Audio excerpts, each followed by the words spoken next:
Bienvenue dans Flamingo, le podcast des femmes entrepreneurs qui ont un business sans drama pour plus de toi, plus de joie et plus de résultats.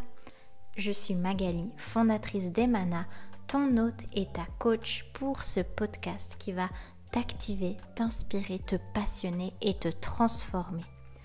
Est-ce que toi aussi, comme les flamants roses, tu as tendance à perdre ton éclat et de ton rayonnement à force de t'occuper à outrance des autres et de te faire passer en second plan?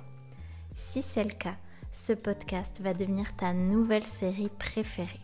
J'ai eu envie vraiment d'inviter les femmes à goûter à mon univers au sein de vraies discussions profondes, sans filtre et au sein de coaching parce que oui, le coaching, c'est la base. C'est vraiment ce qui nous permet de nous créer cette vie sur mesure, passionnante, pleine, où l'on revendique notre accès et notre droit à tout ce qui fait frétiller notre cœur. Tout avoir, oui, gagner plus, faire moins, ne plus s'épuiser. Et le coaching, c'est ce qui va nous rappeler que l'on est en sécurité de briller et de devenir sa priorité en réalisant ses rêves les plus grands et en transformant ses rêves en projets et accomplissements concrets.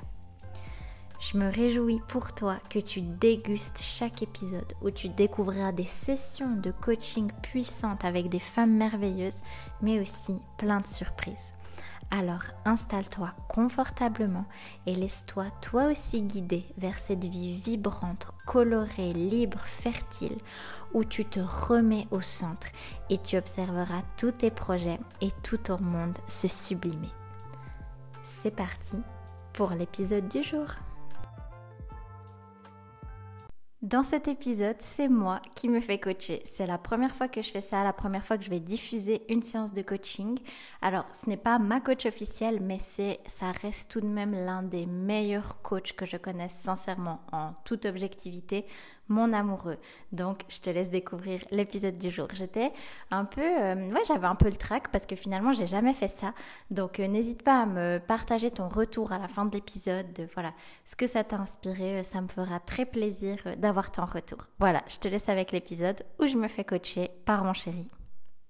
Ah oui, et dernière précision, pourquoi je fais ça?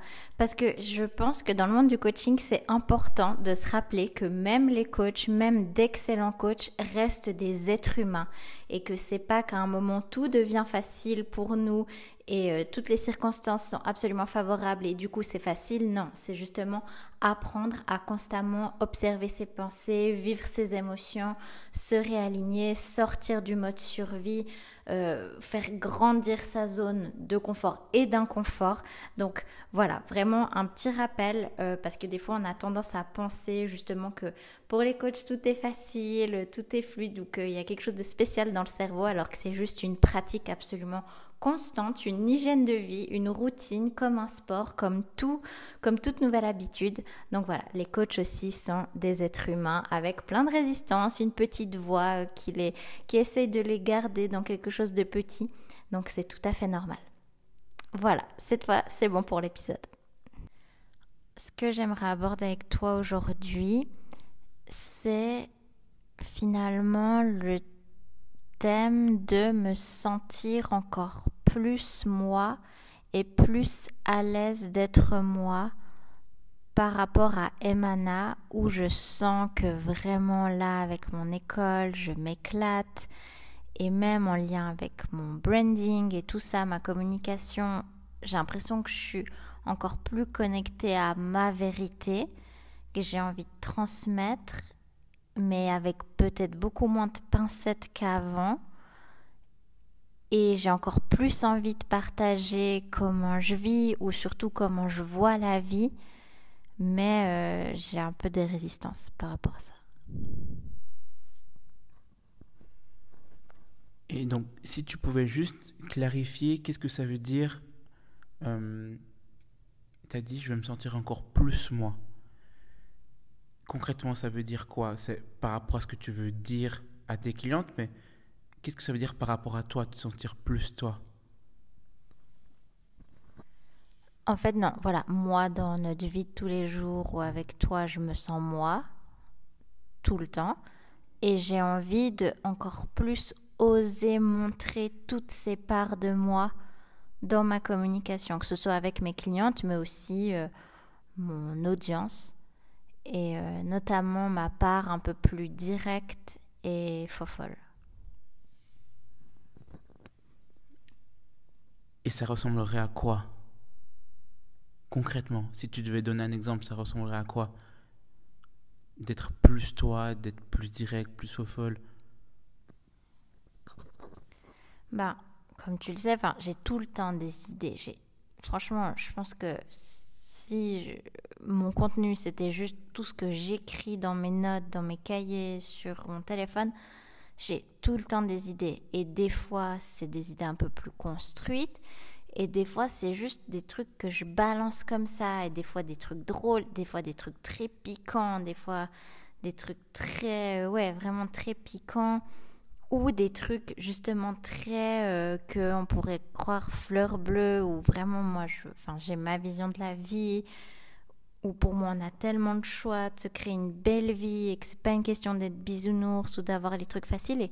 Et donc, pour répondre à ta question, à quoi ça ressemblerait? Ce serait d'être encore plus sans filtre, sans me justifier et sans mettre tout le temps un méga contexte que je fais quand même de moins en moins. Je vois mon progrès, mais des fois, j'ai quelque chose de brut qui vient et je commence à mettre un contexte et ça alourdit. Et donc, du coup, c'est quoi la peur derrière ça? Parce que tu dis que tu mets des méga contextes. Pourquoi? Qu'est-ce que ça te permet de... En quoi se mettre ces contextes te protègent? Alors, je vois où tu veux en venir et là, je dis, oui, ça me protège du rejet, de ça, mais je vais vraiment aller dedans.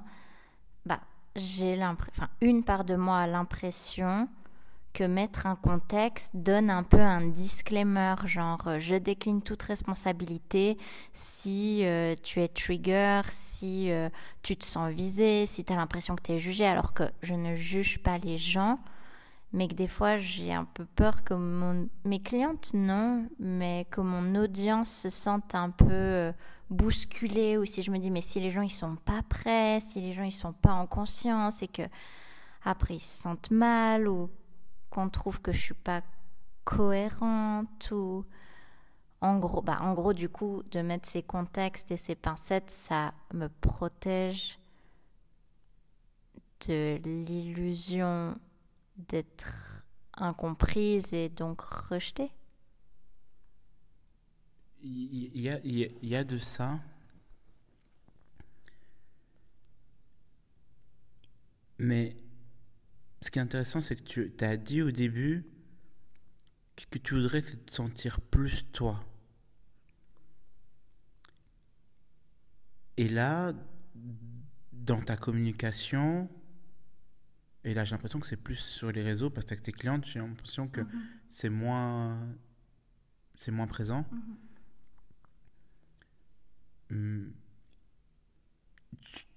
Tu dis que tu mets ce contexte parce que tu as envie d'être sûr de... Pas forcément d'être comprise, mais d'être sûr que les gens sachent ce que tu veux bien vouloir dire, toute la réflexion derrière pour t'assurer que les gens comprennent. Et ça amène de la lourdeur. Et donc, comment tu vis le fait que, en fait, tu privilégies la lourdeur à ton bien-être parce que tu veux te sentir bien et être complètement toi sur les réseaux? Être complètement sur toi sur les réseaux, ça veut dire t'exprimer sans forcément, pas sans filtre, mais avec ce contexte, ce disclaimer, parce que c'est quelque chose qui est lourd pour toi, mais tu le fais quand même. Et comment, donc tu privilégies de mettre un contexte, de te protéger et d'anticiper comment les gens pourraient potentiellement recevoir ton message au détriment de, entre guillemets, te sentir bien en fait. Qu'est-ce que ça te fait comme réflexion de te rendre compte de ça? Bah, merci, parce que, enfin, en fait, je vois que du coup, l'incohérence que je veux tellement éviter, elle est là, en fait. Que c'est pas du tout cohérent d'être dans cet élan de légèreté, de spontanéité, d'être des fois plus direct, des fois plus fleur bleue, des fois plus dans l'humour, enfin, peu importe. D'être toi. D'être moi dans toutes mes facettes, c'est pas du tout. Et en gros, de bloquer cet élan en disant attends, il y a un contexte, nanana, bah, c'est pas du tout cohérent et aligné. Même s'il y a une part de moi qui pense que ça la protège, mais ça protège pas la part de moi authentique, entre guillemets. Et surtout, et surtout, hum, effectivement, comme tu dis, c'est peut-être pas cohérent. Et concrètement, c'est intéressant parce que tu dis que c'est pas la même chose avec tes clientes, qu'il y a un peu de ça, mais que c'est quand même quelque chose qui est différent. Et ton objectif, c'est de toucher des gens, d'avoir plus de clients, de pouvoir être cette coach qui transforme des vies comme tu le fais.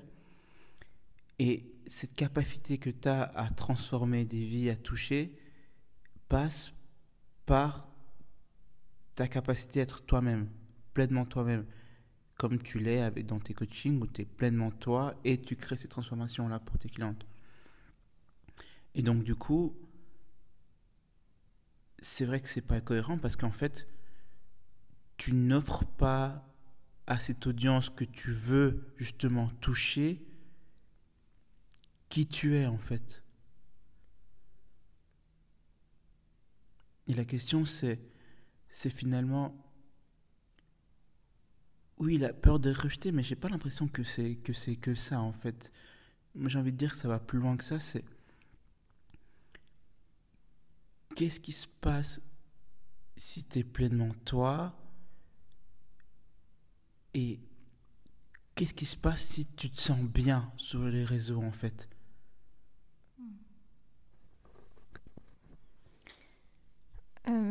Ouais, il y a un peu plusieurs trucs qui viennent. Il y a déjà la peur. Enfin, je vois déjà aussi là aussi l'incohérence, mais la peur qu'on croit que c'est faux. Et là, ça me rappelle Qui croit? justement, enfin, moi, enfin, ma perception, mais là, ça me rappelle tout de suite un souvenir dans ma vie perso où si je rayonne trop, ça peut déranger.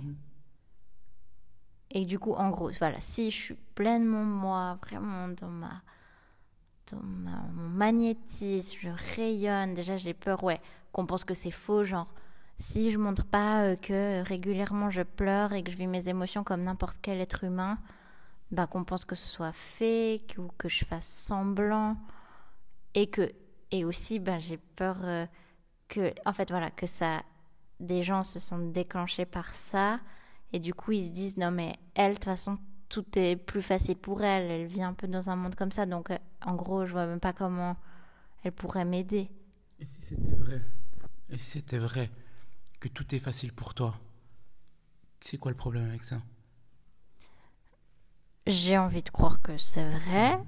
Mais comme si je ressens le besoin de préciser aux gens, c'est facile parce que c'est moi qui fais ce travail depuis des années pour me rendre la vie facile.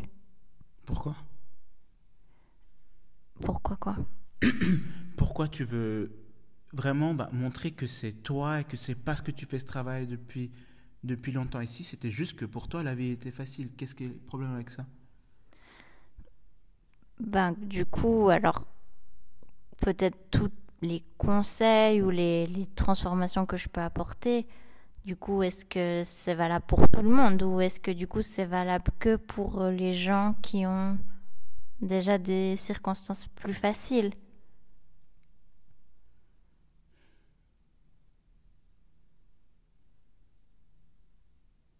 Ouais, je vois ce que tu veux dire, mais ma question, c'est plus, et si c'était facile pour toi? Et si tout était fluide pour toi? Ce qui n'est pas forcément le cas dans ton quotidien, mais si tout était facile, si tout était fluide, et que du coup, sur les réseaux, tu montres cette fluidité-là, cette facilité-là, euh, tu dis, du coup, tu as peur que les gens ne raisonnent pas avec toi, que les gens pensent que c'est faux, que les gens pensent que c'est, que c'est pas vrai, tu vois. Mais, et si c'était plus une question d'inspirer les gens que c'est possible, plutôt que forcément vouloir, c'est pas le mot s'abaisser, mais c'est le plus, c'est de vouloir absolument croire qu'il faut être moins rayonnant pour que les gens puissent s'approcher de toi. C'est comme si tu disais, j'ai cette lumière forte, cette lumière puissante, et plutôt que d'être un phare pour que les gens avancent vers cette direction-là, je préfère diminuer ma lumière pour pas les éblouir, afin qu'ils aient pas peur de m'approcher. Tu vois? Et c'est comme si du coup, tu veux que les gens soient proches de toi et tu crois que pour ça, tu dois mettre un contexte, diminuer ta lumière, t'assurer que les gens voient que c'est vrai, t'assurer pour que les gens proches de toi, alors que ce que tu fais et qui tu es, c'est pleine lumière, c'est un rayonnement très fort. Et si tu avais la croyance et la foi dans les gens, que les gens te voient au loin, et plus tu rayonnes, plus ils s'habituent à cette lumière et plus ils peuvent s'approcher de toi. Tu vois, plutôt que vouloir abaisser. Et quand tu abaisses cette lumière, du coup, tu te minimises, du coup, tu mets un contexte, du coup, c'est lourd, et du coup, ton message, il passe pas, en fait, comme tu le veux. Alors que si tu es rayonnante, si tu mets ce que tu en veux, que tu mets toutes les facettes de toi qui fait qui tu es, ça te permet d'être cette lumière que les gens ont envie de voir, ont envie d'approcher, et les gens qui sont pas prêts à ça, les gens à qui tu seras trop éblouissante, pendant un temps, ils vont pas regarder, tu vois. Ça veut pas dire que la lumière elle sera toujours pas là et qu'ils pourront pas regarder après, c'est juste que pour l'instant, ils sont pas prêts à ça. Et encore mieux, plus tu t'acceptes de rayonner pleinement et d'avoir cette habitude d'être pleinement toi, plus les moments où ta lumière sera un peu moins grande, où tu seras, parce qu'il y a des coups de mou, parce qu'on traverse tous des problèmes, plus tu seras à l'aise de le montrer pleinement. Parce qu'en fait, quand tu mets un contexte, quand ça va bien, tu te dis, si jamais, pour moi, ça se passe tout bien, mais vous savez, c'est pas toujours facile, je suis comme vous. Le problème, c'est que, du coup, est-ce que tu dis quand ça va pas, et est-ce que tu mets un contexte quand ça va pas, ou tu balances juste que ça va pas? Est-ce que tu arrives à voir comment tu es quand ça va bien et que tu te show up, et comment tu show up aussi quand ça va, parce que tu l'as fait. Tu as montré des... Est-ce que c'était plus facile? Est-ce que tu étais plus à l'aise dans ça?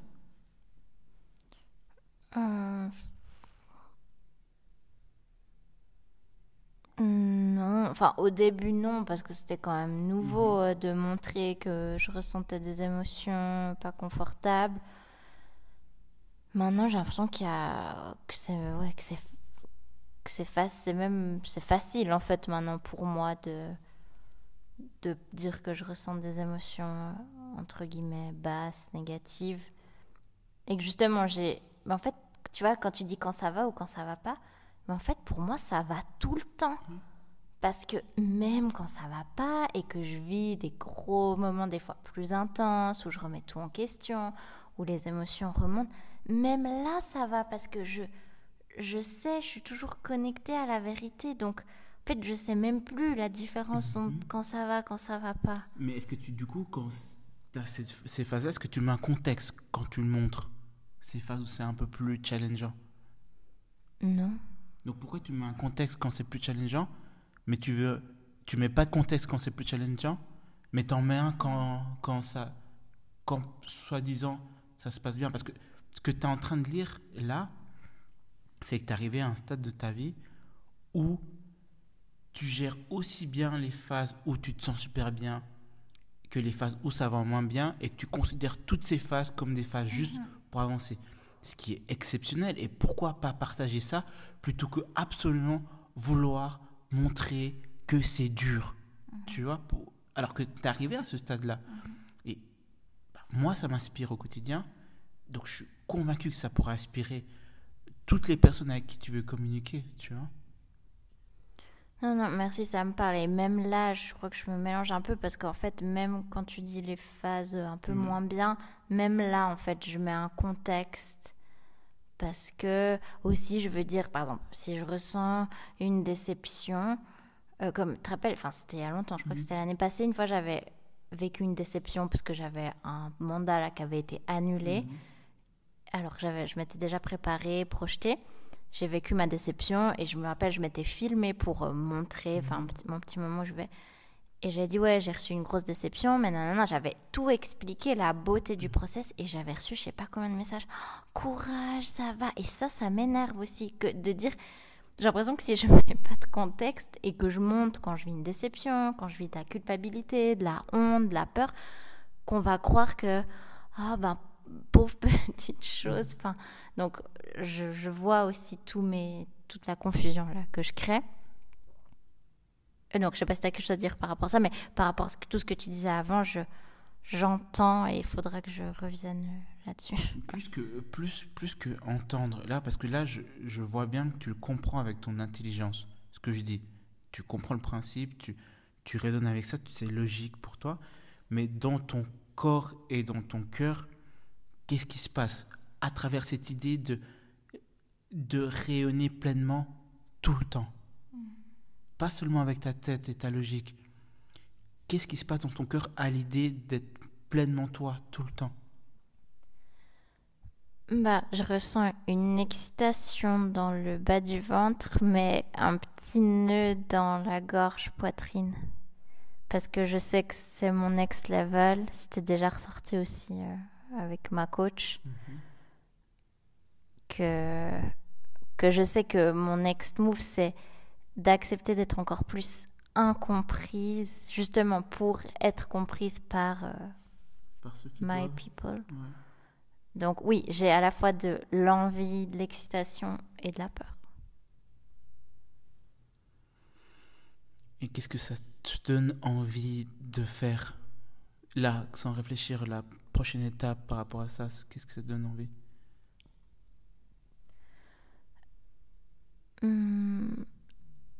Ça me donne envie de encore moins réfléchir quand je veux partager un truc. Et franchement, je le fais déjà de moins en moins. En fait, mais ça me renforce dans mon envie de encore plus partager des trucs. Mais même si des fois, je trouve que ça a aucun lien ou que ça a rien à voir ou moins mettre de contexte, en fait. Et même si une fois, j'en sais rien, j'ai n'importe quoi, je montre que je vis une méga déception, tristesse, et en fait, sans mettre de contexte, c'est juste, la vie, quoi.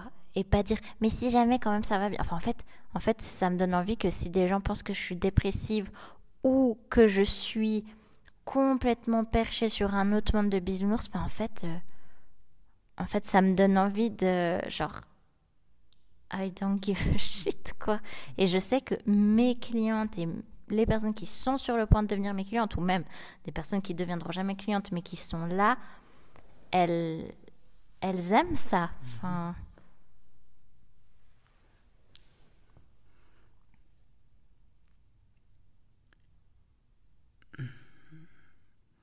Donc là, à l'idée d'être plus pleinement toi,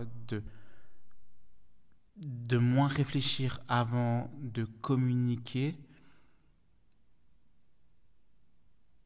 ça te donne envie. Oui, ça me donne envie. Et au moment de le faire, est-ce que tu as l'impression qu'il y aurait des résistances qui vont arriver? Ou c'est quelque chose qui peut être très fluide?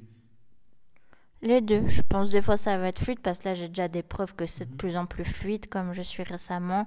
Et oui, des fois je vais peut-être un peu créer de la confusion, mais en gros maintenant, enfin je sais, c'est pas j'attends que la peur soit passée pour faire, c'est je fais avec la peur. Et qu'est-ce qui t'a empêché de le faire jusqu'à maintenant? Parce que ça fait un moment que tu as cette notion en tête.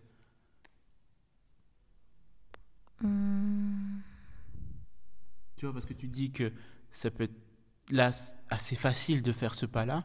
Ça fait un moment que tu as ça en tête. Donc si ça a l'air facile là maintenant, qu'est-ce qui a fait que tu l'as pas encore fait de cette manière-là entre le moment où tu as pensé et maintenant ça a l'air d'être assez léger en fait. Je sais pas. Que la peur, elle était plus grande et mine de rien, enfin, je m'auto-coach aussi, donc peut-être j'ai réussi Non, c'est une bonne à chose, déjà faire des petits pas. Enfin, je me dis pas là que je pars à zéro, je me dis je continue et peut-être. Donc, qu'est-ce qui m'a empêché? C'était peut-être des peurs. Non, non, je dis pas ça pour que tu trouves exactement le mot, mais c'était aussi pour que tu vois le cheminement que tu as fait et les étapes que tu as fait pour arriver à... là, on discute, je sais pas combien de temps ça fait qu'on discute, et c'était parti du je sais pas, j'ai besoin, et là tu dis ah oui, j'ai envie, c'est facile, tu vois. Donc c'est intéressant de où on commence et où là, tu as l'air d'avoir aucune résistance par rapport à ça. Mais c'est parce que c'était un très bon coach. Non, c'est parce que tu, tu processes vite et j'ai juste envie de dire que tu comprends avec ta tête très vite. Assure-toi que ton cœur et ton corps suivent en fait. Parce que j'ai l'impression qu'avec la tête, ce sera toujours OK. C'est encore une fois comment, avec toutes tes routines que tu fais, continue, mais qui vont t'aider à passer ce cap-là. Et à célébrer aussi ces premières partages de contenu où tu réfléchis pas, où c'est fluide, où c'est moins léger, pour ancrer en toi ce sentiment-là. Non, merci. Justement, là, tout de suite, là, je suis en train de me faire un peu des takeaways, mais le côté, déjà, célébration, je suis contente déjà que je vois, en fait, je me dis pas, il n'y a rien qui va. Célébrer, et aussi, ouais, comme tu as dit, avec mes routines, et peut-être me mettre un peu des défis, comme j'aime bien, un truc, des fois, on parle, et je te dis, imagine si je partageais ça, et tu me dis tout le temps, mais qu'est-ce qui t'en fait? Et il y a des trucs quand même, je sais pas, politiquement corrects. Mais justement, là, je sais que tu me dirais rien. Donc, oui, et tu sais, petite parenthèse, justement, moi, une des rares personnes que je suis comme ça et que j'adore, tu sais, c'est Des, qui fait du branding. Et elle, mais je suis fan et c'est une des personnes, je trouve, qui a l'air d'avoir une audience d'une qualité incroyable, d'une connexion sincère, et en même temps je pense que c'est une des personnes les plus détestées de sa niche, de son domaine. Et par exemple, des fois elle fait des Q&A anonymes et elle répond des fois aux questions en vidéo, en story, et puis des gens ils disent pourquoi tu es ici, enfin des gens qui la critiquent, et elle répond mais au second degré en rentrant dans leur jeu, et même des trucs qu'on l'accuse, elle se justifie même pas, elle répond avec humour, et moi j'adore. Mais alors ça, on en reparlera peut-être dans 10 ans, mais ça c'est le next level pour moi, ce niveau de haine qu'elle reçoit, et comme elle le tourne, et elle partage tout son avis sur la politique, sur des trucs hyper chauds, et j'adore son audace, et j'adore son grand cœur, et son branding autour d'elle, ses compétences, mais aussi elle, sa personnalité faux folle, et oui, là, tu me regardes, mais... Donc, tout ça pour dire que je sais que c'est elle aussi qui m'a réveillé cette envie. Ouais, mais là, non, mais je te regarde, mais parce que tu sais ce que je vais te dire, tu vois, tu dis, qu'est-ce qui fait que ce next level doit arriver dans 10 ans et pas demain? Non, mais mon système nerveux, là, il n'est pas prêt. Là, je ne suis pas prête à recevoir autant de haine et autant de reconnaissance d'une audience si nombreuse. Donc, tu dis que tu n'es pas prête à assumer les conséquences d'être pleinement toi sur les réseaux.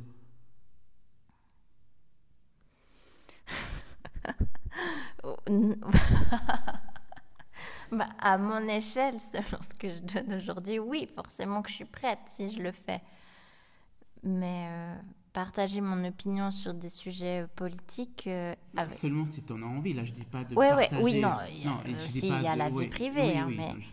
Il y a ce que tu veux, mais c'est intéressant, tu dis, on est parti de tu veux être pleinement toi et que apparemment c'est facile pour toi, le cheminement, facile pour toi de passer ça et de pleinement toi et de partager sans réfléchir à des, bah, c'est le next level dans 10 ans parce que ce qu'elle fait, ça t'inspire et ça t'aspire à faire la même chose. Et donc, ma question, c'est, donc, finalement, quand... Et c'est là, en fait, c'est là le vrai... c'est bien, parce que ça avait l'air tellement simple pour toi de dire, ah, ben c'est bon, je le fais. Enfin, ça a l'air simple pour toi de le faire, parce qu'en fait, t'es qu'à 10% de ce que vraiment tu veux faire. Tu vois? Donc, maintenant, viens, on va chercher et non, si tu as 10%, les 90% restants. C'est quoi les 90% restants en termes de partage, sans rentrer dans la polémique pour la polémique et des sujets, parce que c'est pas ton style, mais dans les sujets, les thématiques, les trucs que tu veux dire, que tu as vraiment envie de dire, qu'est-ce qui fait que tu le dis pas et la partie, parce que tu penses finalement que c'était facile, mais c'est quoi l'autre partie en fait? Oui, non, mais merci, parce que comme tu dis, je vois le next step, mais au niveau vraiment tout doux. Et de nouveau, il n'y a pas de mal à y aller. Le but, c'est pas de brusquer le système nerveux. J'aime bien aller voir ça, parce que je ne remets pas en cause ta capacité de navigation, mais ça a l'air très simple. Tu veux dire, oh, j'ai envie d'être pleinement moi, et après on creuse, mais non, en fait, c'est facile. Et là, quand on va chercher ce que tu veux vraiment, ah non, mais ça, c'est l'ex-level dans 10 ans. Et concrètement, qu'est-ce qui fait que c'est pas aujourd'hui en fait?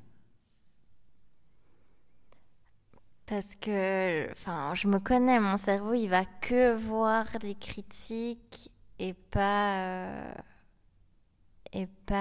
tous les gens qui vont peut-être être encore plus transformés grâce à mes partages et je vais me focuser que sur le négatif. Et oui, parce que là, je pars du principe du coup que je vais forcément me recevoir une vague de haine. Ce qui est possible, tu vois. Mais en même temps, du coup, tu empêches les autres personnes d'accéder à ce que tu as de plus vrai à offrir. Et on en revient à l'histoire de la lumière. Pourquoi tu t'empêches de briller pleinement pour ces gens que tu veux toucher? Et là, je mets ça maintenant parce que ces personnes-là, tu veux les toucher. C'est pas juste que tu dis je veux créer, parler. Non. C'est vraiment parce que tu as envie de continuer à toucher chacune des personnes possibles qui sont à ton contact, à se reconnecter à leur créativité, à leur vérité pour grandir. Et ça, c'est ce que tu veux faire. Et que être pleinement toi, être qui tu es, va permettre de toucher encore plus de gens et encore plus, de manière plus impactante. Et donc, et là, oui, ton cerveau va se concentrer sur peut-être la partie négative de ça. Mais donc, du coup, comment tu peux te reconnecter à l'autre partie, en fait?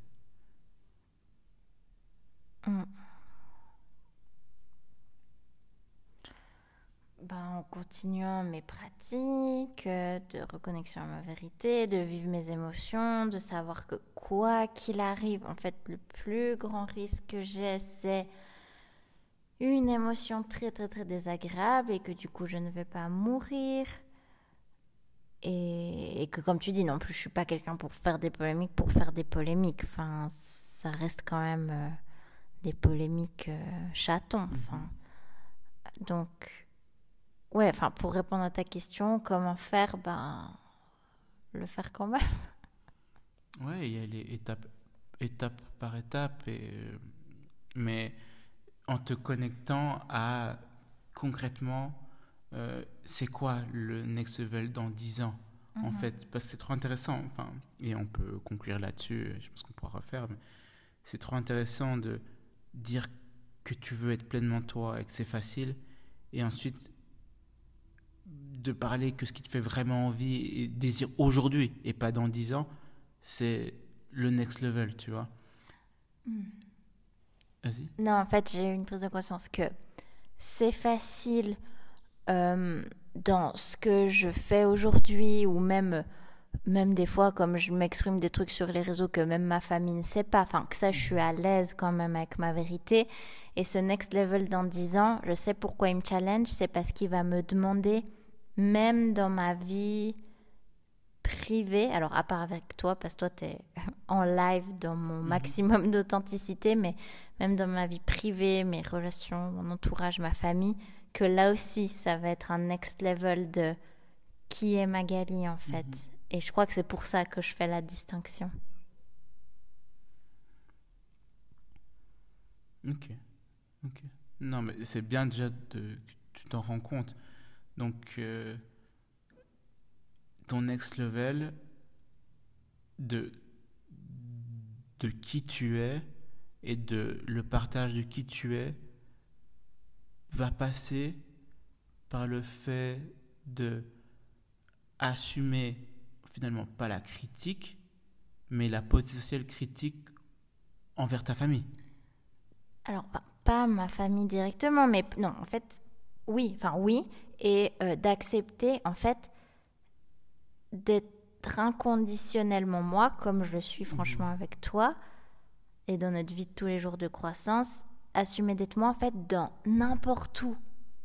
De plus m'adapter. Bon, ça, je sais que la famille, c'est aussi next level, parce qu'on a tous ces conditionnements où on s'adapte quand même, mais même, par exemple, si je rencontre quelqu'un de nouveau, ou même dans mes autres projets, justement, c'est pour ça que je dis que c'est facile, parce que dans plein d'autres domaines, là, tous les projets que j'ai depuis l'année passée, je suis vraiment moi dès le début, et c'est tellement, dans tout, c'est tellement agréable. Et je sais que même dans ma famille, j'aspire de plus en plus à être moi, et que mes limites, j'ai l'impression, sont de plus en plus respectées.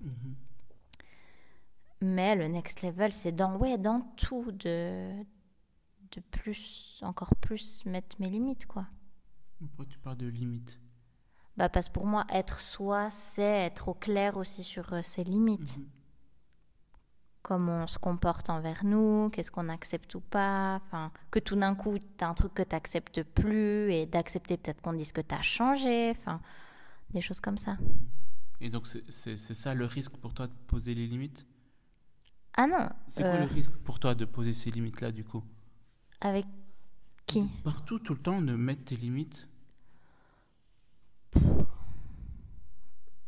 Bon, en vrai, c'est que du bénéfice, en fait, parce que même si ça crée peut-être un inconfort ou une incompréhension de la personne qui n'était pas habituée à ces limites-là, finalement, ça lui rendra service.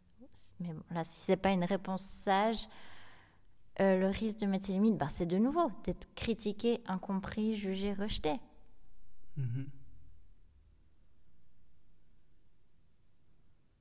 Jugée, critiquée, incomprise par une part des personnes que finalement tu veux pas, enfin qui sont pas directement les personnes que tu as envie d'impacter, transformer, tu vois. Et donc ça revient à l'idée de comment tu peux cultiver, et on en avait déjà discuté même dans d'autres contextes, comment tu peux cultiver cet amour pour toi tellement grand que tu peux pas faire autrement que te montrer pleinement qui tu es dans n'importe quelle situation. Parce que finalement de dire là je mets un contexte, là j'en mets pas, mais là je sais que je peux ne pas le mettre, mais dans ce level là je peux, enfin, en fait là comme je t'entends et comme je te dis, j'ai l'impression que on est parti d'un truc et là on est arrivé dans une phase où c'est un peu bullshit. Cette partie-là, famille, machin, limite et tout, pour dire c'est un peu bullshit, c'est juste comment tu peux te reconnecter à cet amour pour toi d'une manière telle que tu peux pas faire autrement que soit te montrer pleinement, soit de mettre les limites qu'il faut par amour pour toi, et que l'amour que tu as pour toi est au-delà des potentiels critiques, des potentiels insultes, machin, des réseaux, en fait. Comment tu cultives cet amour pour toi, cette compassion pour toi, et pour qui tu deviens, pour cette lumière, pour cette croissance que tu as. Comment, parce que pour moi, l'alimentation de cette lumière que tu es, c'est ton amour pour toi, et comment tu cultives ça. J'ai l'impression que ton next level plus que ton next level de show up, de montrer, c'est ton next level d'amour pour toi. Parce que quand tu mets un contexte pour les autres, t'alourdis et donc c'est pas en amour pour toi. Quand tu diminues et que tu veux t'assurer que les gens te comprennent pour t'assurer les trucs, c'est pas une décision d'amour pour toi. Quand tu as de la peine à mettre des limites ou tu veux être sûr que le next level par rapport à ta famille, c'est pour les autres et du coup c'est pas en amour pour toi. Et si la première chose qui vient à chaque fois dans tous tes partages, mais dans ta vie au quotidien, c'est l'amour pour toi, quel type de vie tu aurais?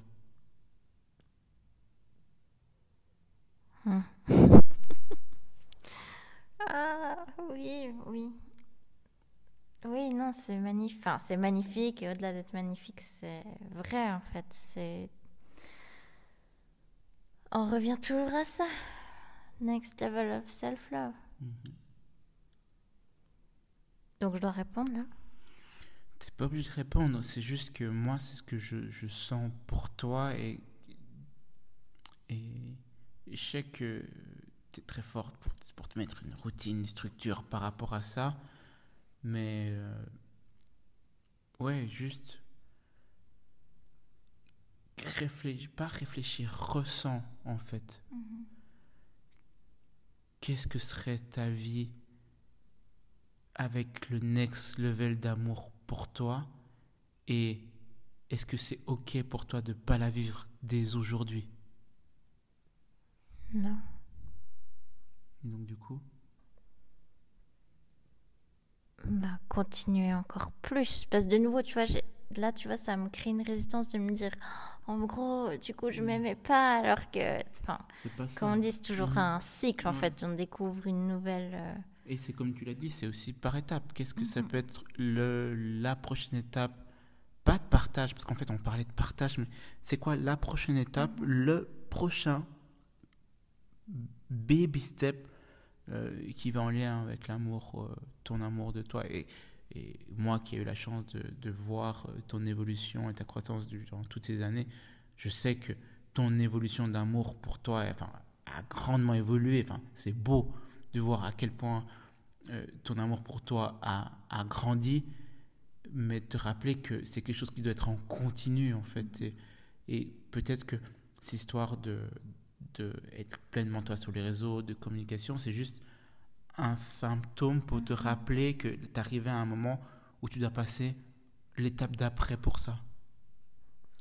Non mais c'est ça, parce que comme tu dis, il y a les réseaux, c'est un symptôme, mais il y a aussi la vie privée, il y a tout qui me ramène à ça en fait. Et comme tu l'as dit, en fait finalement qu'est-ce que je peux faire pour ressentir? En fait c'est faire ce que j'ai toujours fait, c'est d'abord vivre ma vie, me concentrer sur ma vie et ensuite partager mes apprentissages, mes enseignements, mais vivre en fait, vivre en me disant voilà, maintenant next level.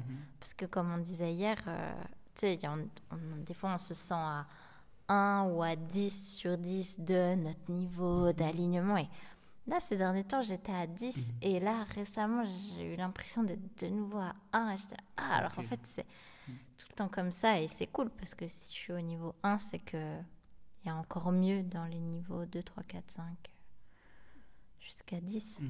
Et est-ce que tu pensais ton niveau 10 et peut-être ton niveau 7, 5 ou même 2 en fait, ça tu vois, et c'est beau de se dire ça, de penser ça, peut-être que le niveau 10 que tu pensais, peut-être que le niveau 2, donc voyons voir ce que ça se passe quand tu es au niveau 10.